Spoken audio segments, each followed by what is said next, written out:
would be 4 by 4 is around 7 feet by 7 feet. So if a house is less than 7 feet by 7 feet, you have a room that's less than 7 feet by 7 feet, you do not have to put on no mezuzah on such a room. There's something called the room is too small. The area of the room is too small to put on a mezuzah. Now, in the Yalkut Yosef, they discuss if, let's say, the room is narrow and it's long. So you have, let's say, you have in the length of the room, it's much more than 7 feet, but the width is not 7 feet. It's not Talat Hamot, Moni Adam. So what's the law in such a room? Is there an obligation of mezuzah? So that's a matter of dispute, whether it has to be that the actual width has to contain Talat Hamot and the actual length has to contain Talat Hamot. And if you don't have both in the width and the length, the sukkah will not be a kosher sukkah, the room won't be obligated in mezuzah. Or do you say if at the end of the day, if the total area is 7, it will equal 7 by 7, so then there's an obligation of a mezuzah. So because there's a machloket, he's of the opinion that you're obligated to put up a mezuzah in such a case, but you do not say a bracha in such a case because the suffix brachot l'hakal. I want to say good morning to Mr. Safdie. We welcome Mr. Safdie to the screen. So that is the opinion of the Yalkut Yosef with such a room. Now, also interesting, if you have a room, we said that the height of a sukkah, the minimum height of a sukkah is 10 tvachim, right? So if you have a room if it's such a small room that it doesn't have the height of the room, it's not 10 tvachim, you will be exempt from putting on a mezuzah in such a room. Let's say maybe whatever reason people have the ceiling of the room is very low, you would be patur from mezuzah because that's called too small of a room. Also, the width of a room also has to be a minimum of 4 tvachim. So 4 tvachim is about maybe 15 inches or so. So if the room, maybe between 12 and 16 inches. If the room is so narrow that you don't have that, then so that would be, he says if the height, is 10 tvachim. If you have a room that's high, but the width is not 4 tvachim, then you should put a mezuzah without a bracha. So that's an interesting situation, which maybe people might have such a thing. You might have such a small little narrow room, but the height is 10 tvachim, and maybe the total area, let's say, and it goes very long, and the total area will equal more than 7 amot by 7 amot, more 7 feet by 7 feet, then you would put a mezuzah without a bracha. Okay, so obviously, if people find themselves with certain situations of the room and the way the room is made up a certain way, they have to look at the halacha to see, do I need a mezuzah or I don't need a mezuzah in such a place? Do I have to say a bracha? Do I not say a bracha?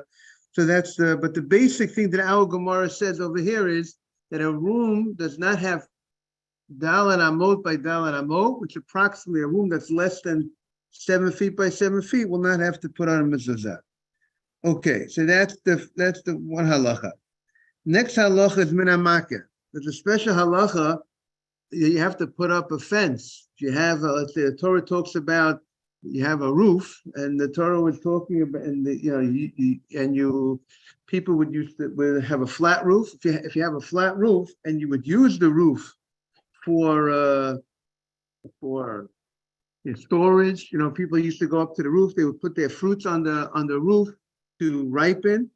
You want the fruits to ripen, or other uses. People use roofs as playgrounds and so on.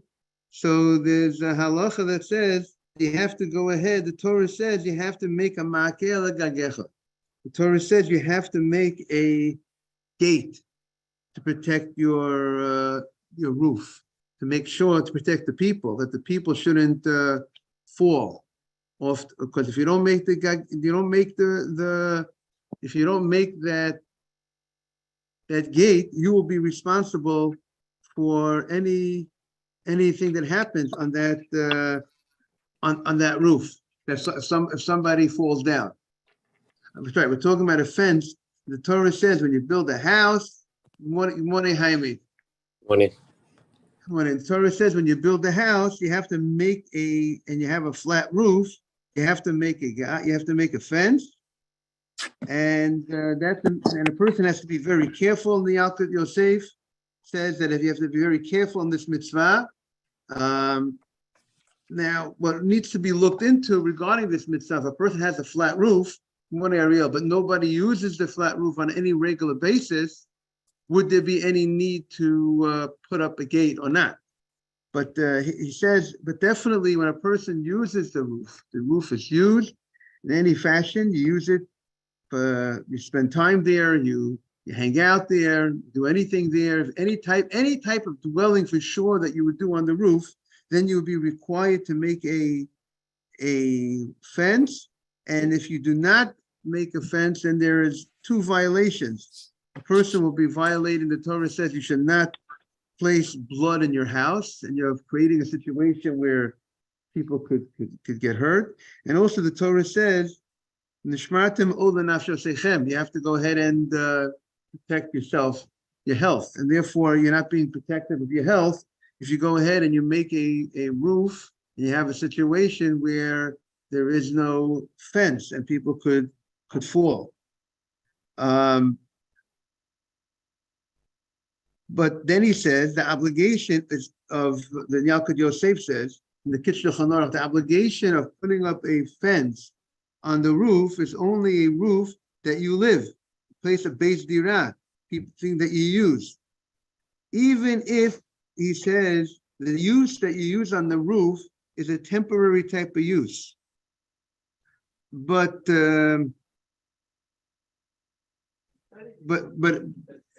could we had it? If meaning even if you're going to use it in a temporary fashion, right? But if it's made for use, if the roof is made for use on a regular basis, and even if you plan on using it not for a regular basis, using it in a temporary fashion, you would be required to put something on the roof, but a gate on the roof. Right now we're talking about the size of the house.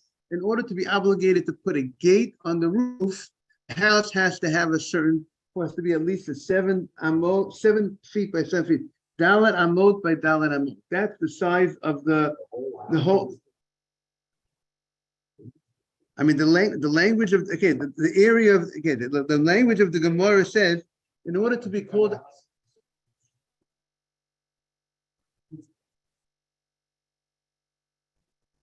But the Gemara is talking about the house. So the Torah says, "Kisivna by." It's about the house. What is the size of the house? The size of the house that when the Torah says when you build a house, Kisivna bayit chadash. When you build a house, you have to put on a roof. You have to put on Okay. We're talking about different people make different size houses. Someone makes a small little mini house, and that little mini house is let's say less than 7 feet by 7 feet, and it goes up and there's a roof. So technically the mitzvah of makeh, the mitzvah of making a gate, good morning, this mitzvah doesn't kick in of this actual obligation of making a gate based on this verse. A gate on the roof. We're talking about a gate on the roof, a fence on the roof to protect that nobody falls down.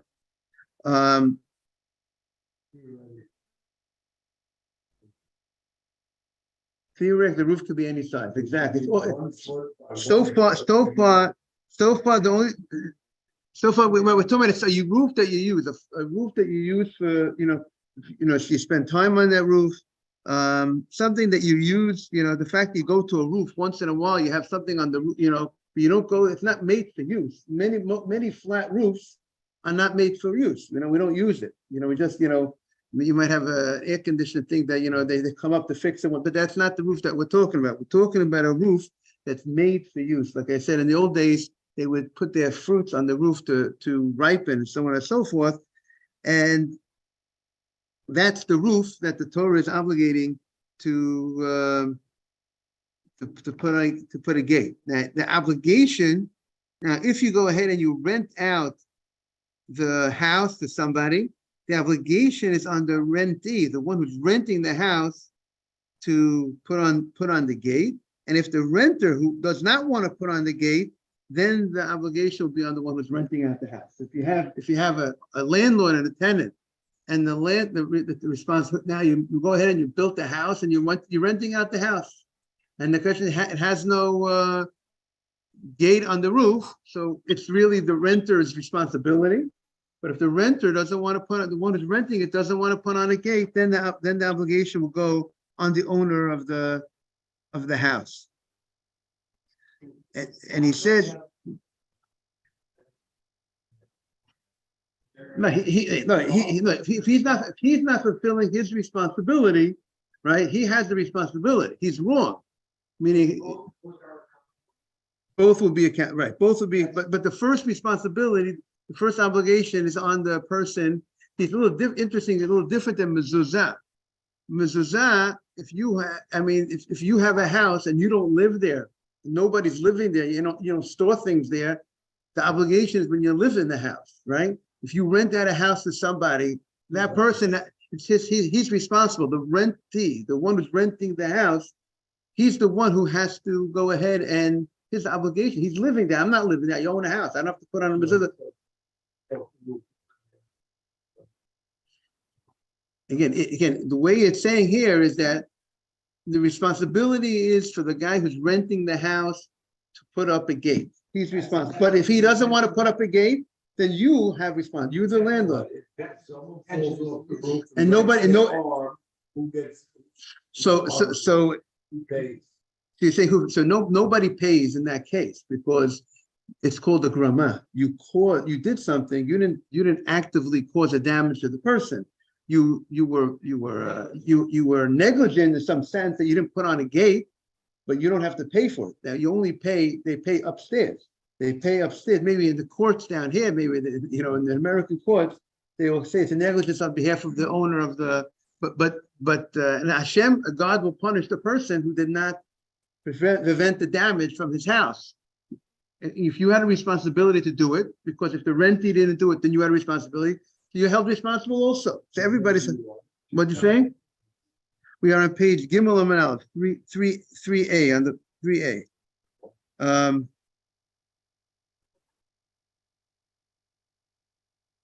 Now, anything else I want to?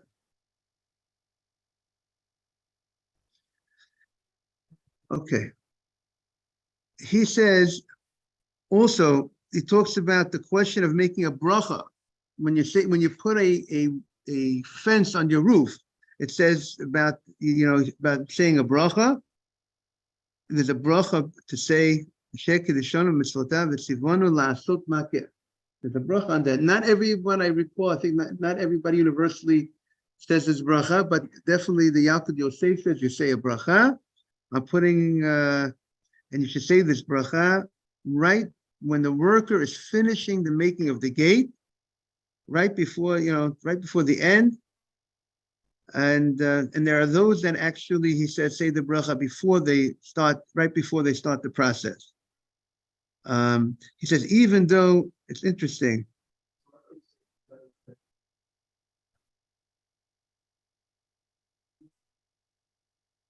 Right, even though there's no consequence, if it's a roof that requires a fence because people use it and nothing happened, nobody fell, you still violated the Torah.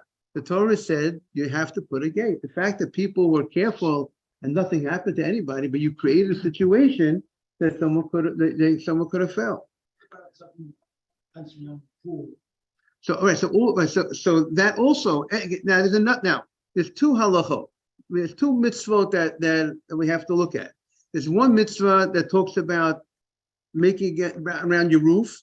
And then the question would be, how far does that extend for other items as well? And then there's another mitzvah that kicks in. You have to guard yourself not to create situations of danger. So therefore, either one, sometimes both laws might kick in, or one might kick in. A fence around your pool because you're afraid a child might fall in. So then you have responsibility to make that fence. If a person's in a situation, then you would be obligated because of that. And then we would have to look up would also the law of gate, would this mitzvah also kick in, or just that mitzvah would kick in? So that would be Mr. Bitesh is putting up, what about other situations? Not just the roof. Yes, there is a law.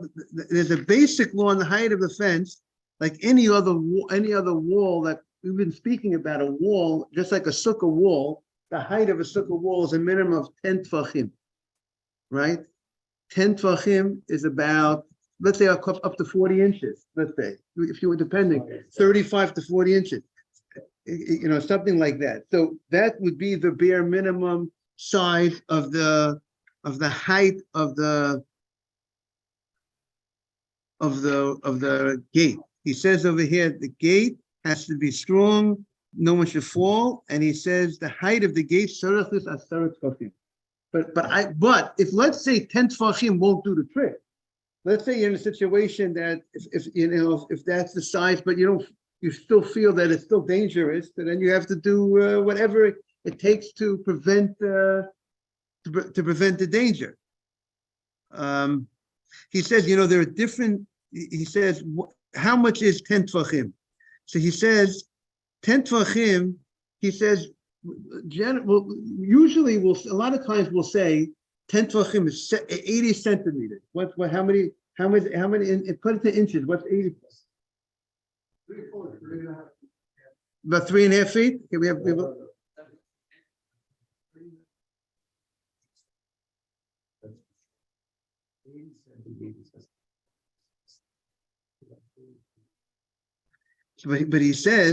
But he says because there are other opinions that say 10 tefachim is larger than that, and here we're dealing with here. We said that the strictest opinion would be 40 inches. Okay, very good. So he says the Chazon Ish says. So he says like this. Listen to he said, but he says like this. So Rav Vadia says like this. Then the Yalkut Yosef, Yitzchak Yosef says the following.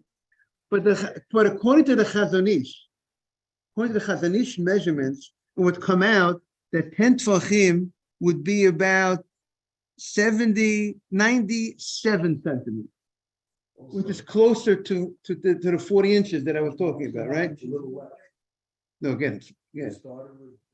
Now it's out of 40, and I was a little more strict, and I got to 40 inches. Now we got a little less than 40 inches, right? We got 97. Okay. Okay.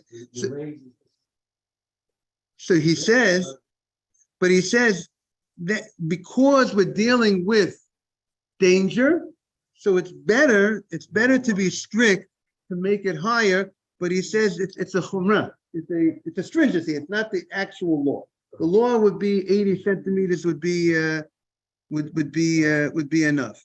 Okay, so that's now to address Mr. Bitesh's point. So here he says the obligation to make a fence is not only by a roof, any place that people could fall and come to danger. Let's say you have a hole, you created a ditch in your, you have a well or something, you have a hole in your courtyard, and a manhole as they call it, whatever it is, and you have to make whether there's water in there. Let's say you have a well, whether there's no water. We have what? Still last one, Mark. Yeah. He says you would be obligated to put a wall high 10 tefachim, or to make a cover that a person should not fall there. Okay, so and then he says therefore he says you have anything that could cause damage to somebody else, takana, you're obligated to put up a thing. And okay, so these are some any danger sakana. It's not that's your pool. Okay, so that would be a good question. I mean, you see, if there's one bracha, but if there's a big separation of time between each fence, usually when we say you do one bracha for many things, let's say that's when there's not real a big interruption between. But if you're putting one fence, you make one bracha for many mezuzah, right? But it could it would be now we have to see more about would we say a bracha? So he says in the Rebbe Yosef he said like this in the beginning. Rebbe Yosef says not to make a bracha on the gate, but he says, but this is what the Rav Yitzchak Yosef says over here. But at the end, we're seeing that it sounds like later on he said you should make a bracha, and therefore he says Lamasa you should make a bracha on making the gate. Whether people make the bracha or not, it's a different question, but it's a matter. But so right, so it's ideal. It's ideal. But it's ideal to also have yourself. His idea there's a greater mitzvah when you do the mitzvah yourself. So he says it's better that you should put up the gate than have somebody else put up the gate. How do you like that? Or yes, okay.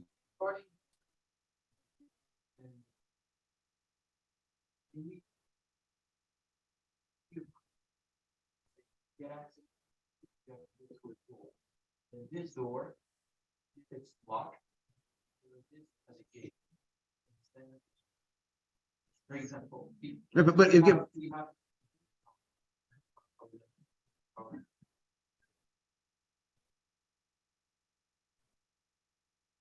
big. So if you consider running the house itself, you consider a gate to get to the I think once people are allowed to go out, I say this is the ledge, and you fall off. So the idea is once someone's outside on that roof, if they could just fall over, that's kind of danger. So you have to avoid the danger of someone falling off. okay. At least. Okay. You waste. So these are very interesting interesting halachot on the makeh.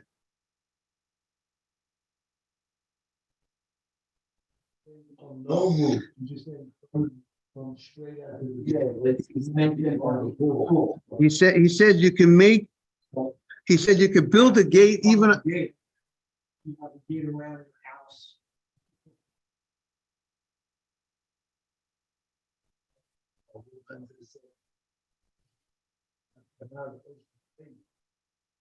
My dog goes straight to the beach. How do I separate this danger? He's saying there's a lock on the door. Do that. It's interesting. He said you can even build the makeh on Tisha B'Av. If it's a question of removing danger, you can even build it on. That's how powerful. Generally, you don't build on Tisha B'Av, right? Maybe the question might be a thing of mitzvah, like a shul, maybe you have to look in the halakha. Are you allowed to build a shul on Tisha B'Av or not? Things of mitzvah for personal use. You're not allowed to build on Tisha B'Av. However, when it comes to removing danger, you're allowed to go ahead and. Morning, Mr. Silverman. You could do that on Tisha B'Av. Now, he talks about window gates. What do you call it? Window guards. For the windows? Also, person has young children in the house. You have to go ahead and make sure there's these window guards.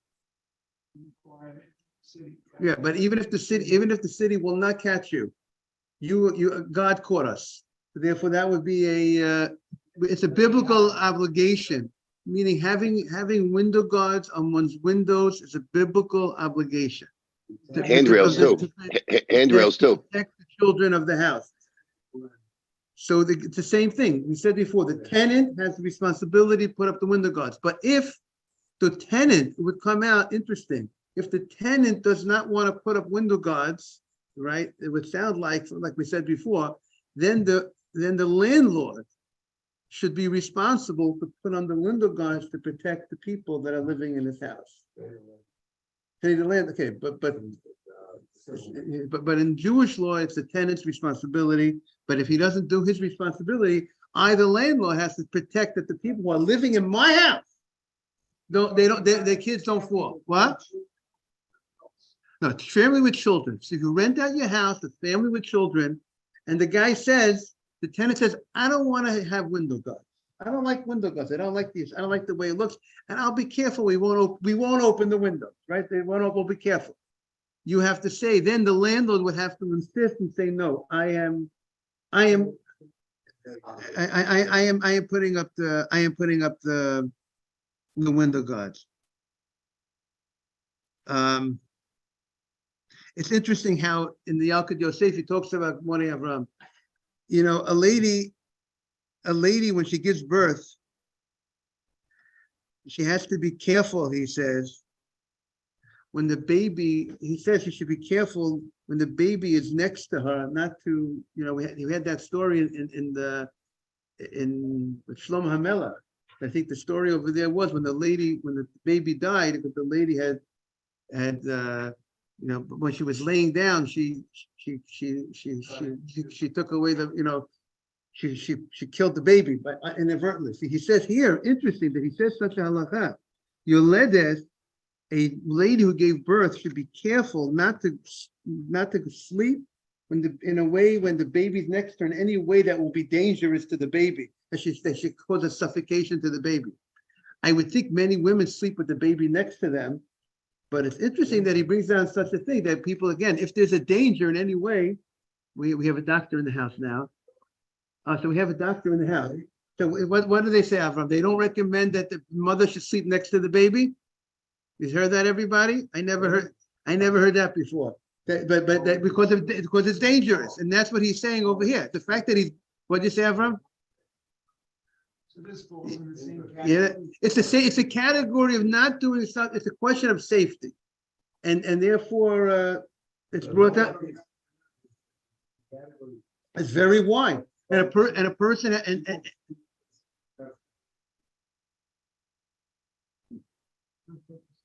okay. We're not pasking about because so many people do it in such a way. I don't know. I don't know if anyone's going to say it's forbidden, but you have to be very careful, obviously.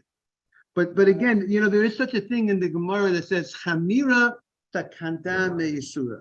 That what does Chamira Sakanta Meisura mean?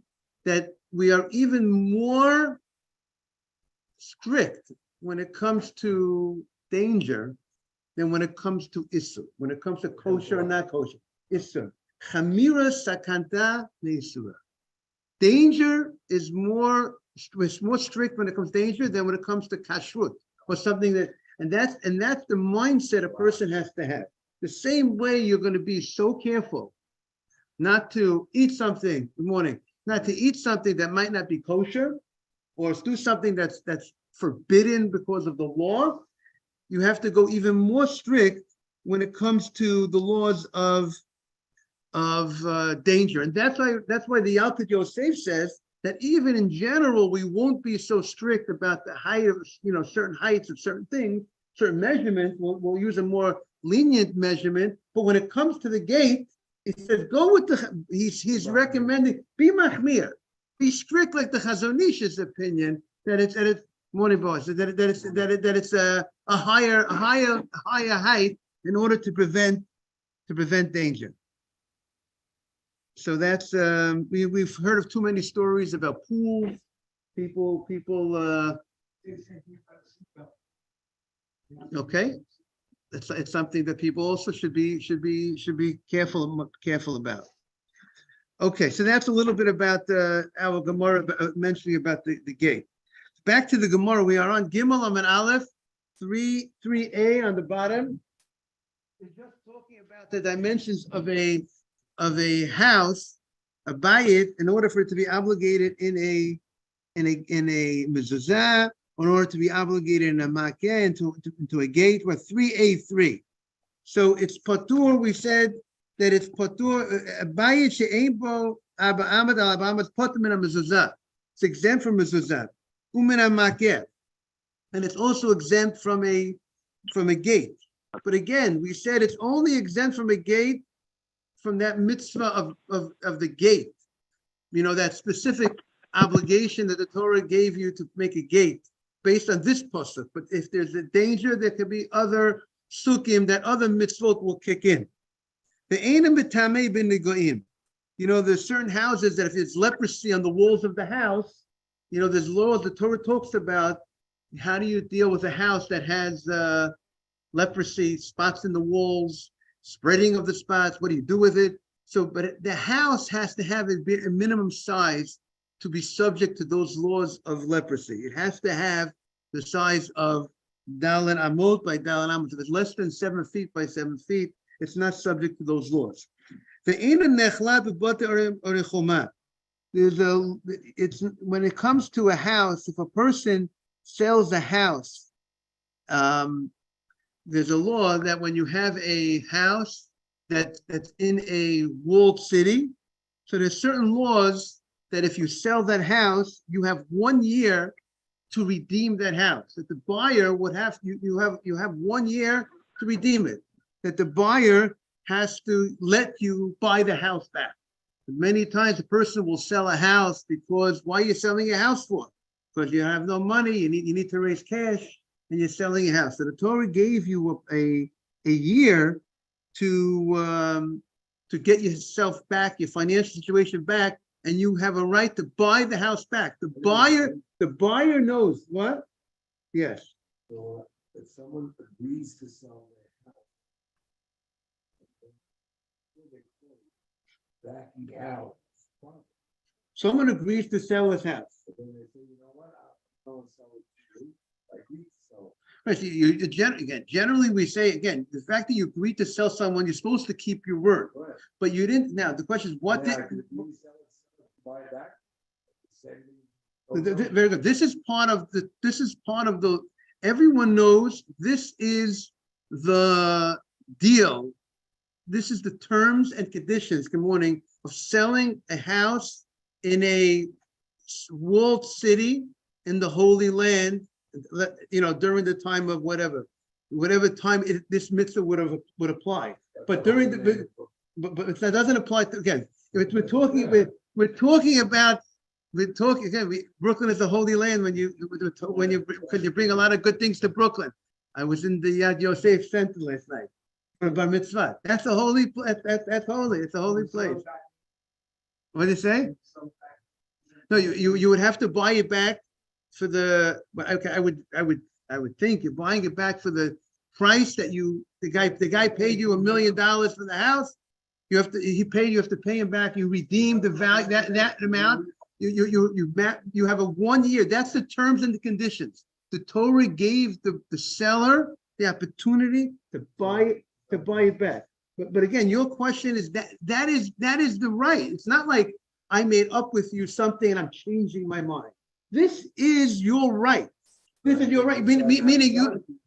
Again, it's not that if I give you my word about something, there's a concept you're supposed to keep your word, and gave your word. Maybe I did certain things besides giving my word, but here it's not that it's like it's like spoken out. This is the way I'm selling you. It's like what do you do if you write in a contract with somebody? I'm selling you my house, but I have a right 1 year to buy it back. No, and if I decide to buy it back, nobody's going to say I did something wrong, because I was stipulated with you. We agreed to have those terms and conditions, and I have the right to buy it back, right?